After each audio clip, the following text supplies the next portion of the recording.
Incipient, Chapter 1. Chaotic birth. On a moonless night, the stars covered by heavy gray clouds, darkness envelops a village.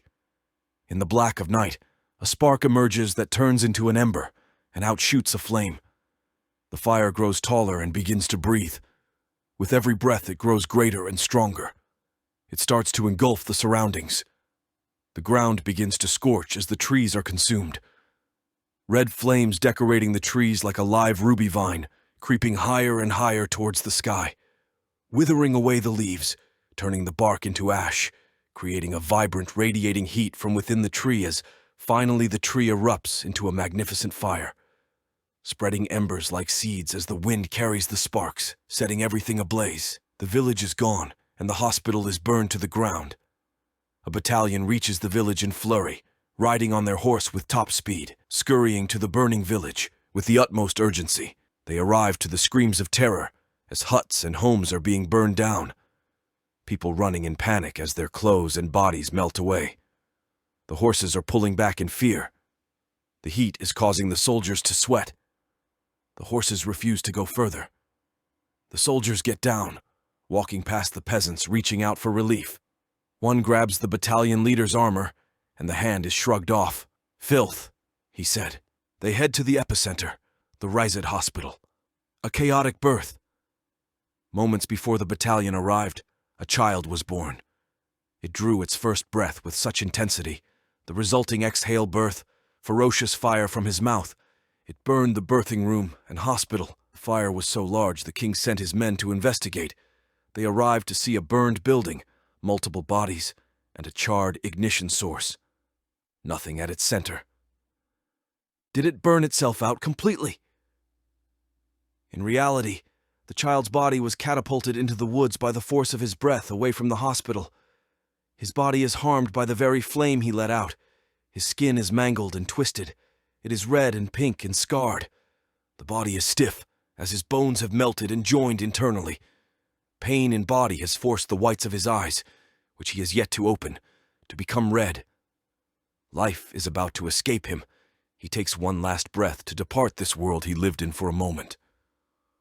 One last inhale, and life is slowly escaping him. His eyes close tight. He exhales, breath slipping from his lungs. Heavy flapping is heard above. A large creature is flying through the sky over the town. The clouds obscure its true shape. It appears shadowy, but light emanating from its body is piercing through the clouds. A colorful feather the size of the baby's body falls upon him. It begins to wrap around his body, as if it had a life of its own. It glows white. It enters the body of the child. The surge of power forces his eyes wide open. The boy's black pupils turn into a powerful, piercing yellow. His burned, mangled body glows red, emanating a bright light like an ember. His body is healing, and an uncontrollable urge to inhale overtakes him. He is not ready to leave this world. Deep breath. His lungs fill with air, the air packing and folding onto itself, and one more fire burst is let out with a resounding cry. He lets the world know he is alive. The fiery ball illuminates the night sky. It is so large it makes the night sky look like the day. A white sun, a fire so hungry and large, it starts to consume all the air around it. The raging fire in the village below is overwhelmed by the ravenous flame in the sky. It starts to suffocate and extinguishes. The nearby creatures and people's lungs begin to empty. The fire wants more. It wants to grow.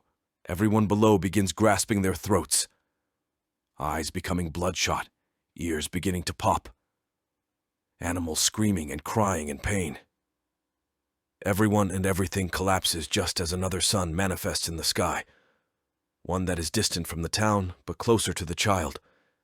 And like a star collapsing on itself, both suns are released into the ether and dissolve as if they were never there.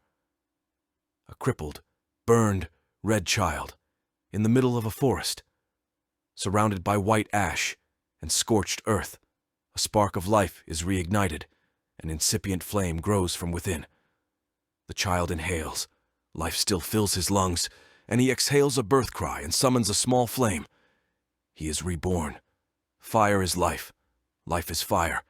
He is alone, left with an ember to keep him warm, helpless and alone. End of Chapter 1.